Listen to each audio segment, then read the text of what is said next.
Studio 5 HT.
Alright. Let's get situated over here. Here we go. Alright. This is going to be round one. We've got top four. We've got Grixis Death Shadow on the right and Death Cloud once again on the left. We saw Death Cloud earlier today, and they were able to get all the way back up there to top four. So in this event, we had 28 teams, and we've got the top four coming up right now.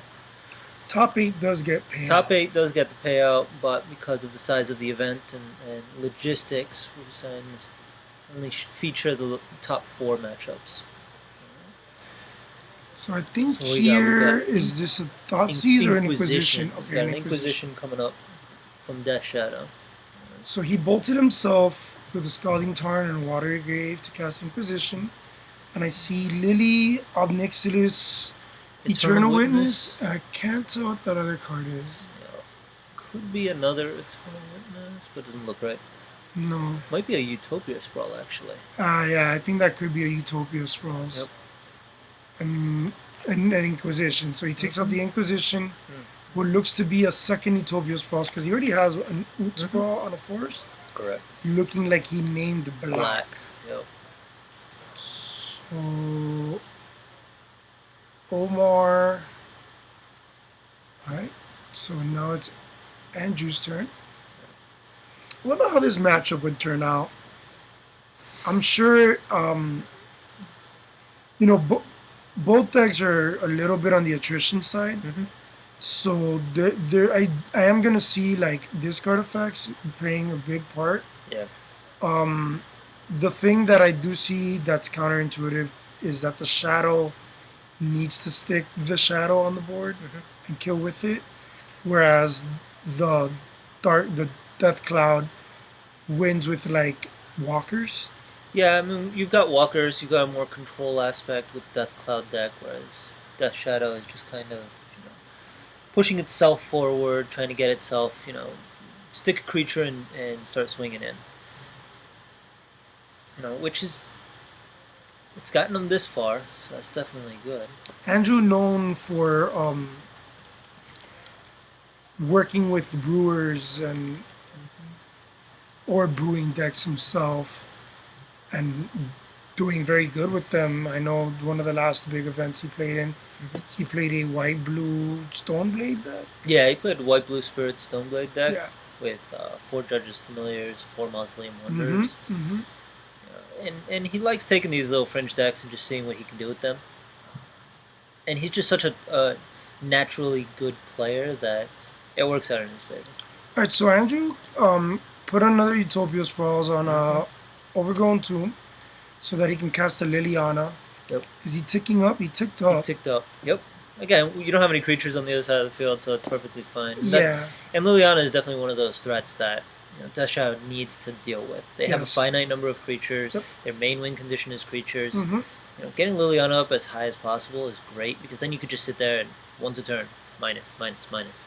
And also your deck, as this Death Cloud player, is built to be dumping and putting cards in the graveyard. Yep. Simply because just how the deck's designed, just you put in the resiliency towards it. So let's see what the Shadow player does here now. Honestly, surprised they fetched for a basic swamp.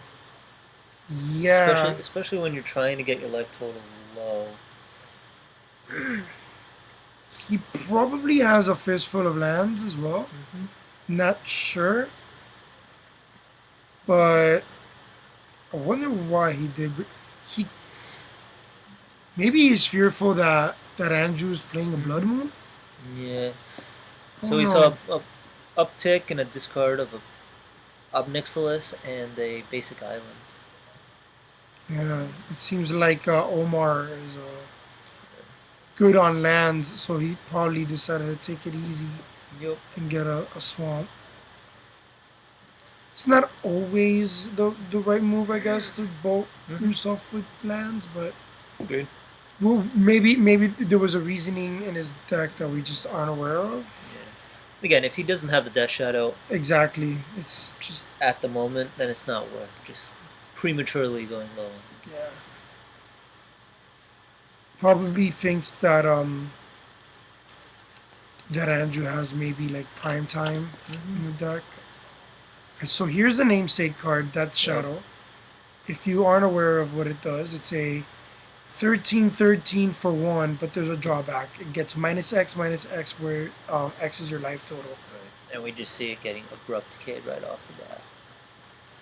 Yeah, so Abrupt Decay, a premier removal in all the formats that it's legal in.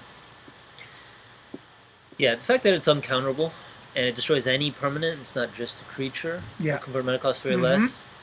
It's a definite go-to removal in any deck that runs those colors. It's very hard to. Very few decks have 0 targets for it. I'm not saying they don't exist, but very few do. And it is important to notice that it is non-land. So if you start animating man lands, Abrupt Decay is not going to do anything for you. Side note, I think Andrew's missed the second land drop. Correct. Or is it his third? No, his second. He's got 3 lands out, so we're safe there. Oh, okay. I didn't see it on this side. All right.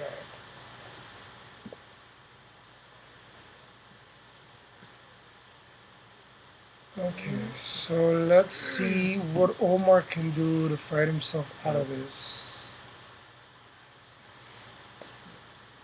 There we go. One thing that I have noticed about the Shadow archetype is there's so many flavors of Shadow that you can play. Yeah. And especially in Modern, where you have access to the shop lands, fetches, the full range. And you've got access to Phyrexian mana, and Thoughtseize. You have plenty of ways of dealing yourself plenty of damage. So I think that was not a. I think that land that he attacked with was a treetop village. So he got in for 3, bringing Omar down to 5 from 8. Treetop Village and Utopia Sprawl is very interesting. Yep. Because you just tap 1 land and swing with a 3/3 Trampler, which is what Andrew's doing. Yeah. So the 3/3 Trampler seems to be terminated. Terminate. Yep. Yeah, it's one of the older copies. Yeah. I prefer that art. That's just me. Put terminate up there. So for those of you that don't know what it is, it's an instant that costs Rakdos, black red, and it's destroy target creature. It can't be regenerated. Not always relevant, but sometimes you do end up with Golgari Charm on the play and stuff like that. So not being able to bring the creature back is very, very relevant. Well, it's been a premier removal spell for how long? The fact that there's no stipulation, it's just destroy the creature. That's it. Yeah. So no, that can't be legal. This is Modern. I don't know what that card is. Oh, is that a Colligan's command? Oh. Yeah, that's a Colligan's command. So he has 4 modes to choose from. Let's get that up real quick before. Okay, yeah. There we go. So it's got 4 modes. This card's one of my favorite cards. Basically, you can deal 2 damage to a player or creature, make a player discard at instant speed, which is huge. Return a creature card from your graveyard to your hand, or make a player discard a card. In this case, it looks like Omar brought back his Death Shadow, making Andrew discard a card. Yep. I believe Andrew He discarded with discarded Liliana, right? Yeah. Correct. Which I think is a good value because Yep. now is that a Gurmag Gurmag? So Angular. now Gurmag Yep. can stick around the board. Yeah, so Gurmag is a little difficult to get rid of. You can't bolt it, but we do have a Liliana at 5, so right away we're going to see Liliana -2. Make him sacrifice it, swing in another 3 damage, so... And Omar Yeah. scoops it up. Yep. He saw that. Andrew is just able to out-tempo the Death Shadow deck, being able to get the right removal at the right time is absolutely crucial. And again, Death Shadow has a finite number of creatures, so if you get rid of those, Death Shadow has very few ways of interacting with you. Yeah, if I'm looking right, we basically have about 12 creatures because I don't count Street Wraith until you're playing like the grindiest of matches, Right. and you really need to hard cast it. For the most part, Street Wraith is basically pay 2 life, draw a card. Put a tick on Delirium if you need it. Right.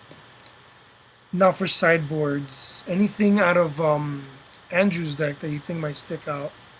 So after seeing the Gurmag Angler, I would consider something like a Relic of Progenitus, keep the graveyards down. Let's see, what else? Damnation isn't bad, especially if the Death Shadow deck can get out of hand. Being able to just sweep the field without having to worry about anything, definitely a good idea. And Scavenging Ooze, being able to get a Scavenging Ooze as large as possible, especially with all of the discard effects, getting creatures in both graveyards. Scavenging Ooze is going to get big, gain you the life that you need to get out of range of, a large Death Shadow. And then Andrew has 4 Fulminator Mages, which I don't think is going to be very relevant. It depends on the land counts. Most of the lands on Death Shadow's side of the field are non-basics, but I don't know how important it would be to keep them off of lands. Yeah, usually the Death Shadow decks, when they're running 3 colors, which most of them are, they normally, they usually almost always are, they usually are really greedy with the mana base. They sometimes run 19, 18 lands, sometimes less, and they'll play 2 basics and there'll be 3 colors. Right. So, like in Omar's case, he doesn't have a basic mountain, so the Fulminator Mages hitting Steam Vents, hitting Blood Crypts might be good, because those are his only red sources. Not that he has a lot of red spells, but Bolt and K-Command and Terminate are premier removal spells. Right.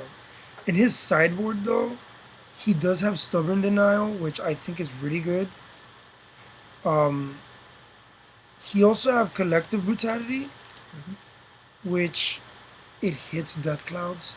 It hits. He doesn't know that he's on Death Cloud. As of right now, maybe the information given, his opponent thinks he's on a green-black rock deck. Yeah, just like rock stuff. So, if I think I'm playing rock, I'm probably gonna bring in like engineering explosives to hit Lily and Utopia spells. Also, Counter Squall isn't bad. The Collective Brutalities, like I said, aren't too bad. I don't like Liliana of the Last Hope. Not in this matchup. There aren't enough. Because there's not much for it, but yeah. he doesn't have too many things that I would like to see against the matchup. Counter Squall, Collective Brutality. Yeah, just a way of protecting yourself. Yeah, and Probably the Stubborn best way with Denial. that. I guess I'd treat this like a control matchup. Because that's what it seems like you're siding in. I'm not sure Rise to Fall. I forget which one that is. I know he has it in his Collective side. Brutality. Yeah, so Collective Brutality is one of these modo cards. The modes are basically paid by you discarding a card. This is good. it gives you you can gain the life. Usually Shadow doesn't always use that mode, but to discard an instant or a sorcery and give something -2/-2 might be a little relevant. I'm mainly putting it in to remove hand disruption and removal spells. Right. And that's the big problem. I mean, if you get disrupted early on, you know, it can be a problem. So sitting down with the collective brutality and going, okay, I'll go ahead, I'll cast this on turn 2, I'll discard an extra card, I'll take a look at what you've got, get rid of one of your removal spells, and kill, one of your early creatures. Yeah. That's great. I don't think Andrew's running too many creatures, but he might bring in Skoos. Exactly. So if he brings in Skoos, this is a hit. Problem. Yep. Alright, so we're seeing another, obviously from the Shadow player, he's gonna bolt himself. What I mean by bolt himself, it's just term for cracking a fetch land, taking 1 damage, and then putting a shock land into play untapped. So, with the shock land being at 2, and the 1 from the fetch, so it's bolting yourself.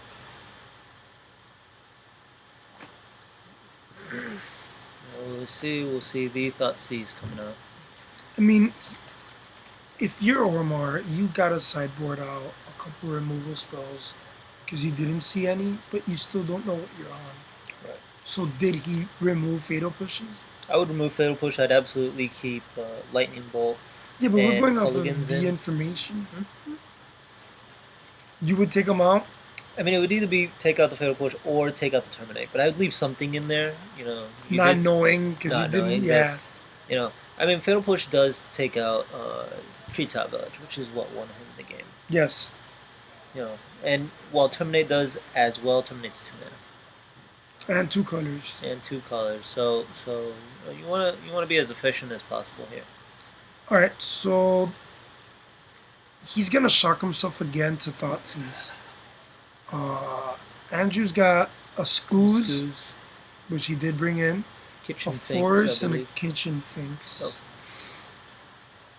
Kitchen Finks comboing up very well with Death Cloud. Yeah. Oh man. So being able to sacrifice Kitchen Finks to Death Cloud, bringing it back, it's another body, you can continue swinging in with it. It looks like, can't recognize the card. I think it's just a Treetop Village Pass. Oh, okay. Well, if it's Treetop Village Pass, Treetop would be tapped. Tapped, so it's not Because the... it's a man land. So I'm Yep. assuming he played like one of the old school fetches. Yeah, I there think it that is. might be Stomping Ground, right? Wooded No, not Foothills. Stomping Ground. Wooded yeah. Foothills. Yep. Onslaught fetch. Oh, yeah, we've got Thought Scour. I love Thought Again, Scour when you're myself. trying to put stuff into your yard, Thought Scour is great. Yeah. Just to mill yourself and Yeah. then draw, it just feels so good. Yep, and there it is, Tassiger. Being So- able to put cards into your graveyard in order to delve is... There's a Well, lot of that's good not- payout yep. for it. Yep. And then obviously you leave your best cards so that you can try to get them back with Taz.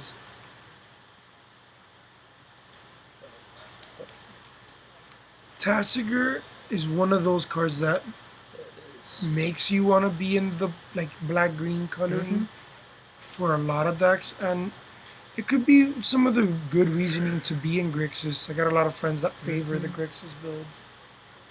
Yeah, and with Delve being a 4-mana 1-drop is not bad.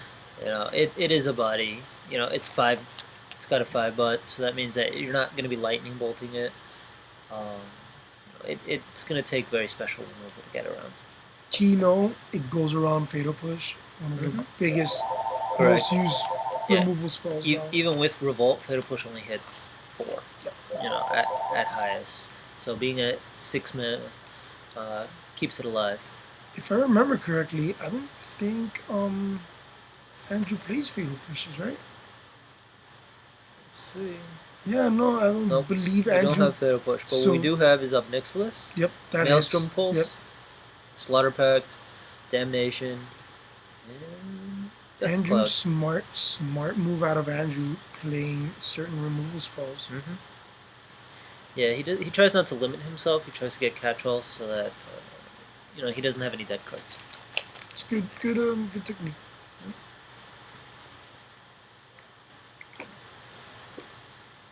Kitchen Finks gets his life up a little bit and gives him blocker that he can block profitably.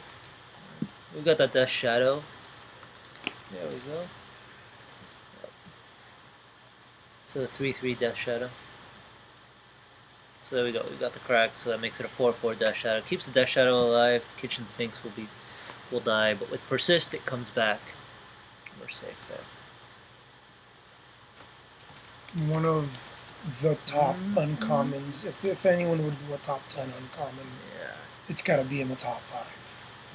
Yep. Let's see. So it comes in again, gaining 2 life. So it effectively makes this a 2-point swing. In a sense, he kind of fogged Tassiger because he gained the 2 from the just cast. The 2, but Tassiger's 4. Yeah, but he gained the 2 in the cast and then block, then gained 2 more. So it's almost like fogging the Taz.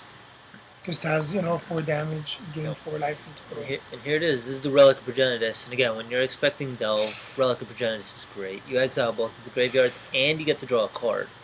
So that makes Delve infinitely more challenging. So now Omar has to play a card to then later get it back from the Tassiger. Correct. So it was a good move on Andrew's part. So we see a bolt go into Andrew's face, and now Omar's turning things sideways and he's got a force block. Go ahead, chump block the 4/4 Death Shadow.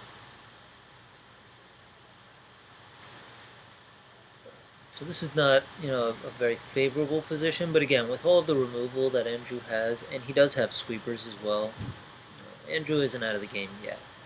Oh no, there's, in fact, both decks seem to have what it takes to grind this one out. Yep.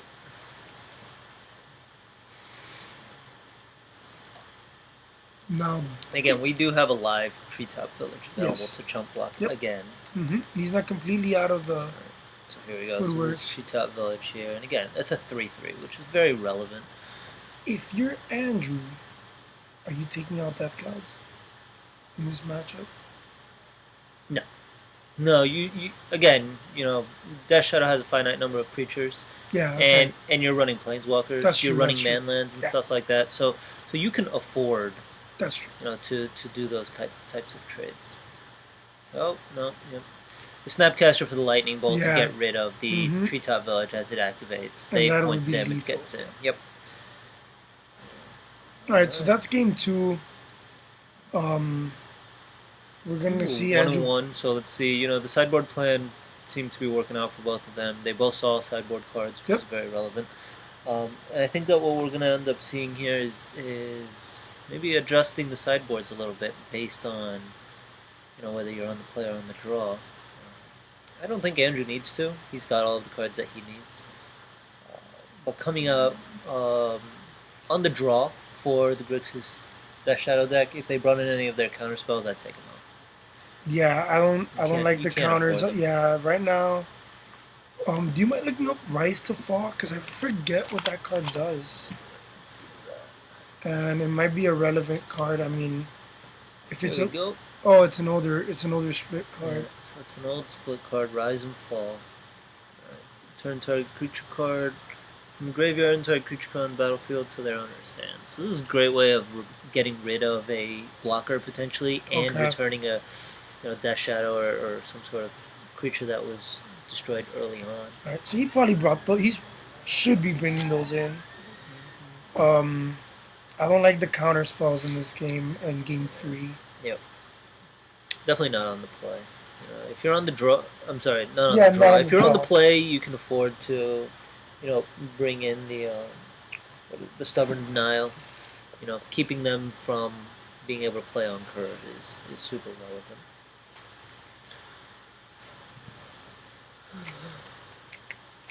Alright, so let's see.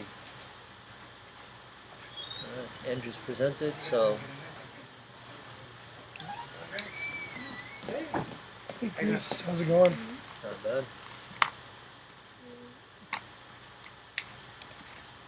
Chris, right now we are showing Green Black Death Shadow Yep.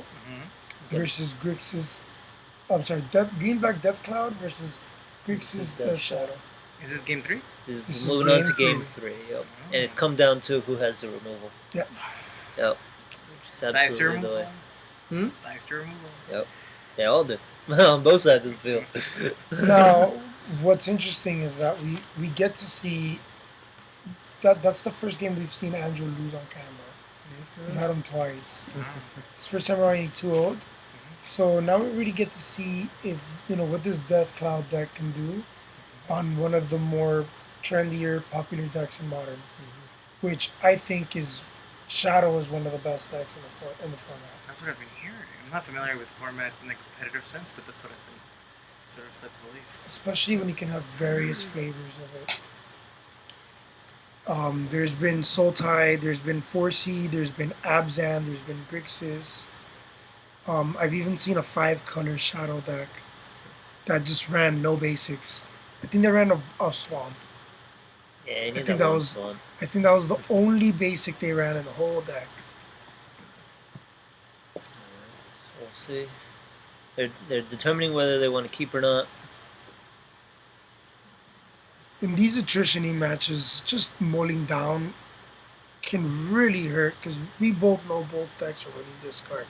Yeah. So the fewer cards you start off with, less resources you have available, and the easier it's going to be for your opponent So Omar's gonna to pitch, get ahead. and he's gonna go down to 6, I believe. So that's the first round of Mulligan. So we'll see. I mean, you're on the draw and you get a scry. I mean, Vancouver Mulligan is just so good. So good. And also when your opponent knows what you've boarded in now. Yeah.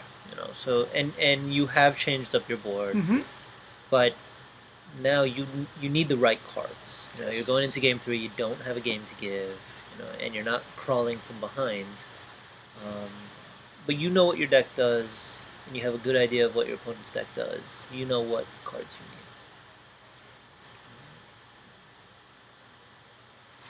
So let's see how the mulligans turn out. One of the cards that I saw a lot in the Death Cloud deck that I haven't seen yet, Inquisition of Kozilek. Oh yeah, I think Andrew is running none, right? No, he's running 3 of them. We Oh, simply okay. haven't seen them yet. Oh, okay. And realize that it does take out the shadow so nicely. Now, the other card that it doesn't do is Doesn't take Tassiger. out Tassiger, but it does hit the Snapcaster Mages. Yep, which again, Is definitely an issue. huge in this format. Here we go, turn 1 Utopia Sprawl for black. Also, I've noticed that he's got main deck Stubborn Denials. So I don't know if he's taking them out.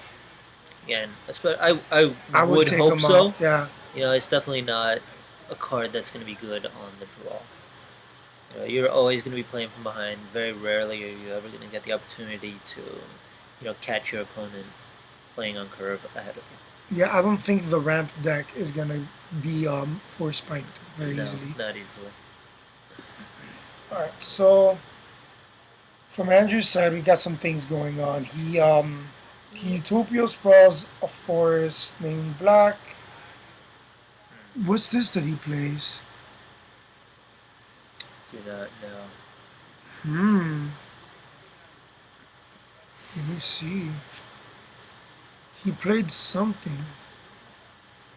It's not the Sphinx, it's not Liliana. Could be Corsair? That's not a Corsair. Looks like a Corsair. Unless it's like a No, it's foil not the promo Corsair. They did do a foil of it, right? Yeah. Huh. Could be the Relic, but it doesn't look right. It looked like a Life's Legacy at first, and I'm like, he's not playing that. So we'll see based on how the games progress. You know what it could be? Let's see if it's Night. Oh, Night of Souls Betrayal. But it doesn't hit. It's all creatures. Don't look like it either. It doesn't. Yeah, but it doesn't hit much. Shout out to Temporal MTG for retweeting and liking. Thank you very much. Temporal MTG, ladies and gentlemen, follow on Twitter. Again, thank you very much for your retweet. Thank you. Thank you. Is that an absolute bailout? No, he didn't gain No, life. it's 3 mana. Yeah. Well, we'll find out later. Yep.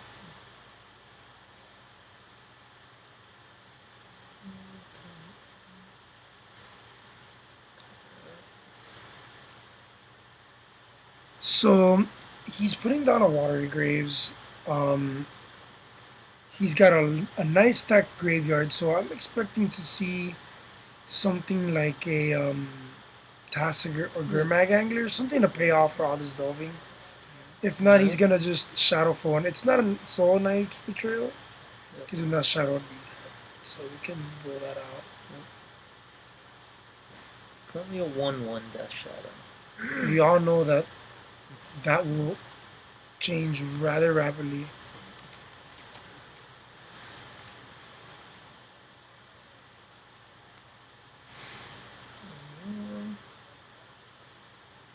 Let's see how much larger this Death Shadow gets this turn.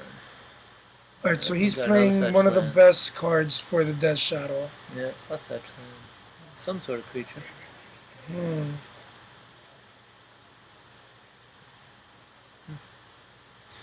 The only thing I can think of is that it's an Ewit, but it didn't get back anything. Get back anything.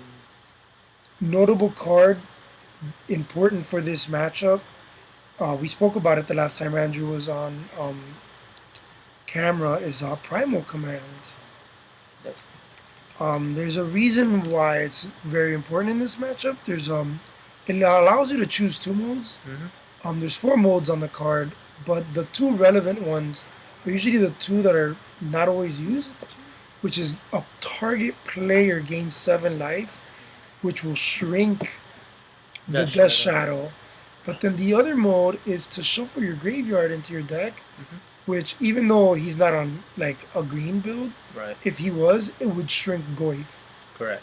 And again, it does shut down Delve as well. It also does. You know, being able to slow down your opponent, that it's a resource. Now that's an Eternal Witness. That's an Eternal Witness. Let's see what we're getting back here. We're getting back mystery card. Mystery card. And then Andrew slams a, what is that, Windswept Heath? Yep. We go Snapcaster into Thought Scour. Okay. Feel the bin. Yep.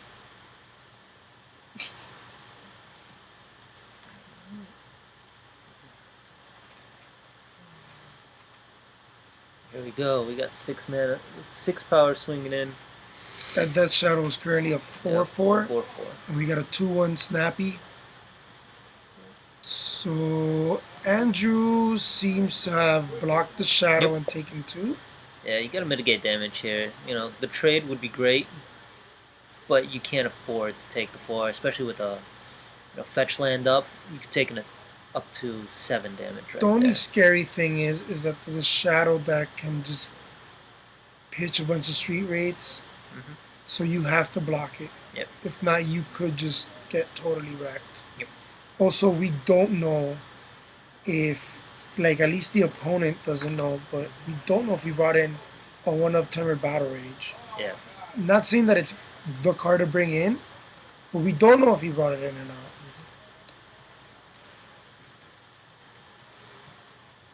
There we go.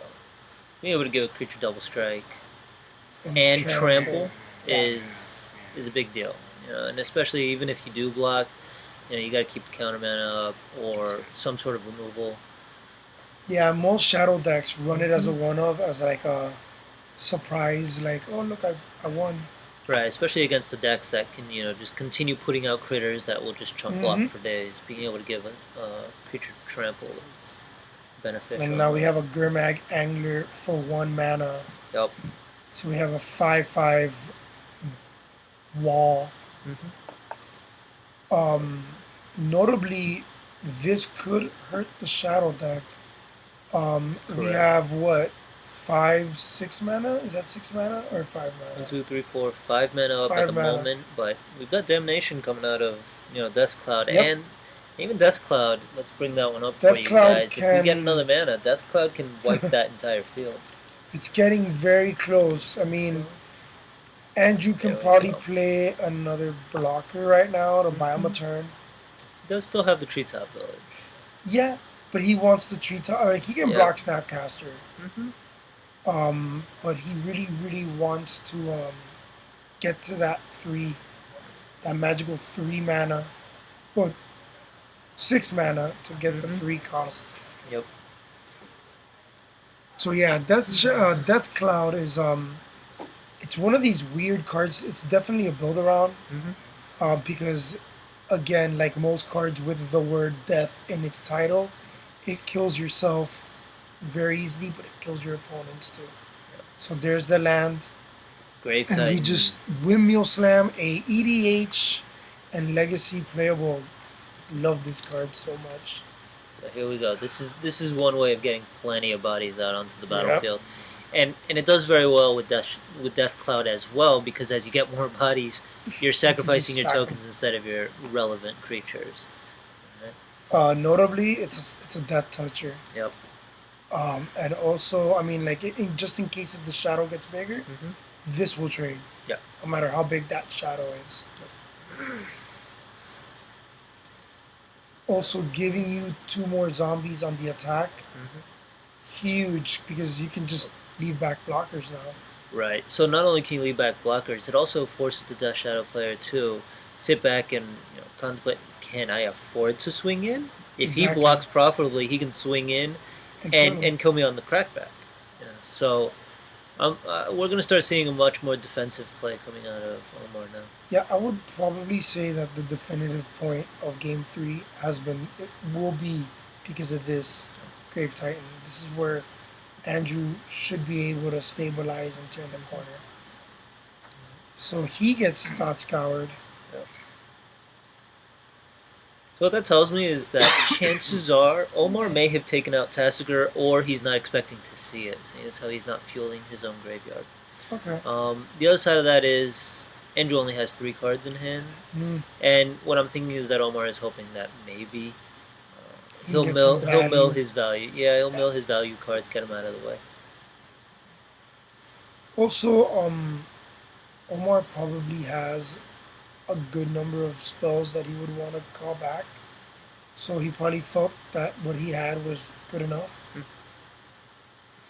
So we just see a lonely Death Shadow attacking into the face of a 6/6 and 2/2/2s. Which is definitely the right play. Death Shadow is the 12/12 right now, so you're gonna block with the Death Touch. It's gonna kill the Grave Titan. And Death Shadow will go away, but you don't have to worry about a stream of tokens coming around. This could also be scary because he could have a Timber Battle Rage, but he doesn't. Alright.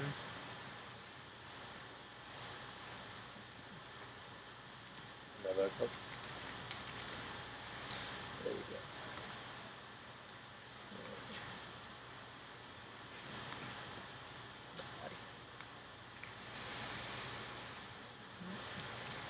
So Andrew's buying himself a couple turns with those zombies on board.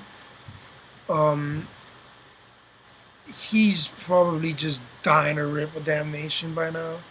But I think he's got a Lily. Oh no, that's a Maelstrom. The Maelstrom Pulse. That's a great way of getting rid of the Gurmag Angler. Yep. He could have.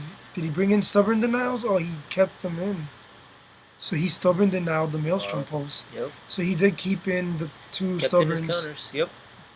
I mean, it's late in the game, so right now it's not bad. And because of the Gurmag, he does have Ferocious? Yeah, Ferocity. Or Ferocity, that's Or what Ferocious. No, it is Ferocious. You're right. Yep. Okay. Oh, and look at that. We're seeing the triple block on the Gurmag Angler. That's a great way of getting rid of it. Wow. Taking 2. Wow. I'm starting to think that card that we do not recognize from Andrew is like a promo Eternal Witness.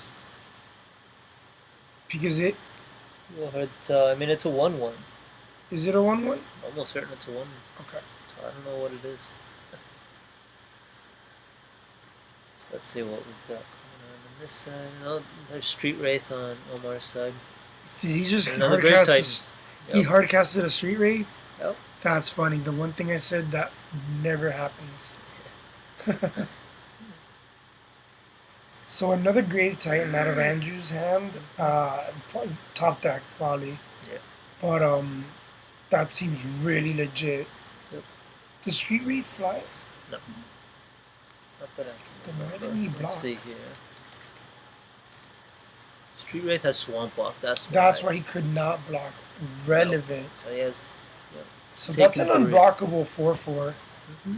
That's a clock. 3/4. Yep. Oh, it's a 3/4. So it's a 3-turn clock, and if you're just able to sit back and there's another one. Yep. Wow.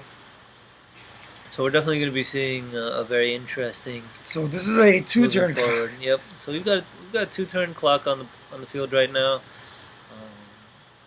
But notably, we can have to block. Yeah, no, but you have the Snapcaster Mace to chump block the Grave Titan. Yeah.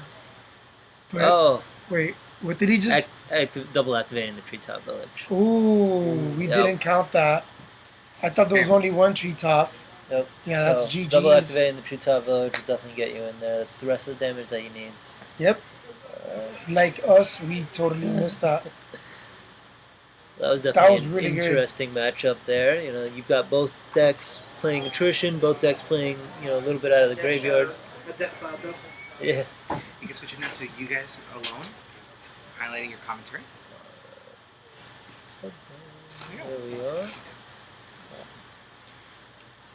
Alright, so that was definitely an interesting matchup. It was nice to see, Andrew struggle there a little bit, but you were able to see the strength of his deck. You were able to see, he had answers, he had ways of playing around his opponent.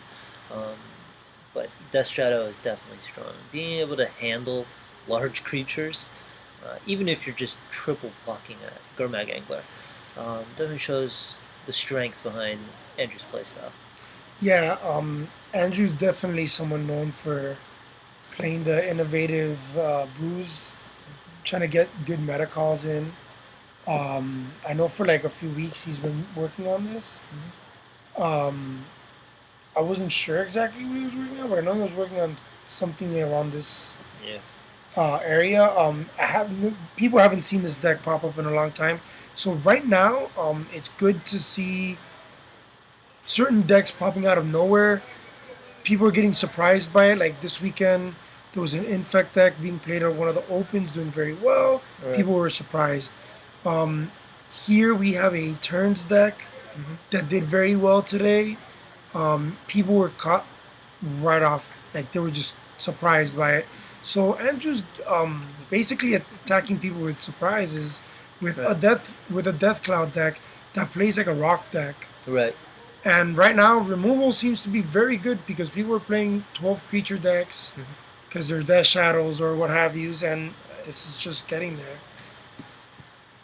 This is definitely an interesting matchup, and I'm looking forward to seeing how which of these teams wins, and we're gonna get to the final with you real shortly. All right, here we go. So that was our riveting conclusion of the semifinals. There will be no final matchup. They have decided to chop, as they should. It's a hard fight for first. This will be the end of our stream today. I thank everyone that has showed up. We had over 250 new unique viewers tonight. That's correct. At least. It was nice to see. Appreciate everyone's support. I also like give a big round of applause to Cool Stuff Games. Everyone. Yes, thank you. Thank you for allowing us to stream here. Thank you for the large event. The 350 was phenomenal. Yep. Any words you want to give out? Yeah, I just want to give a shout out to everybody who viewed. Thank you. Thank you for Mirrodin Tech for streaming this awesome event. You can check out all our events on coolstuffgames.com and like us on Facebook, Cool Stuff Games Hollywood. And we have a bunch of events coming up. For example, Team Sealed, 2 weeks after our Devastation releases. Nice. Awesome. All right. Thank you guys. All right, guys. Thank you very much, guys. Have a good night.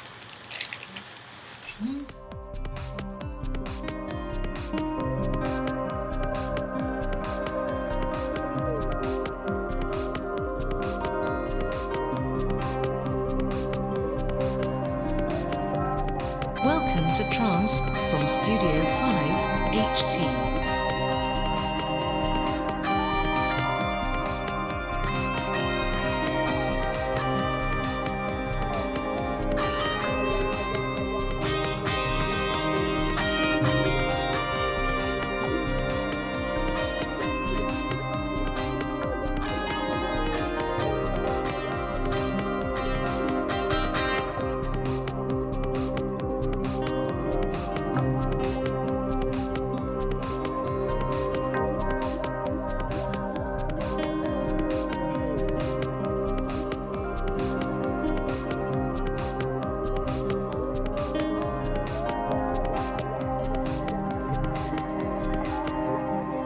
Welcome to Trance from Studio 5 HT.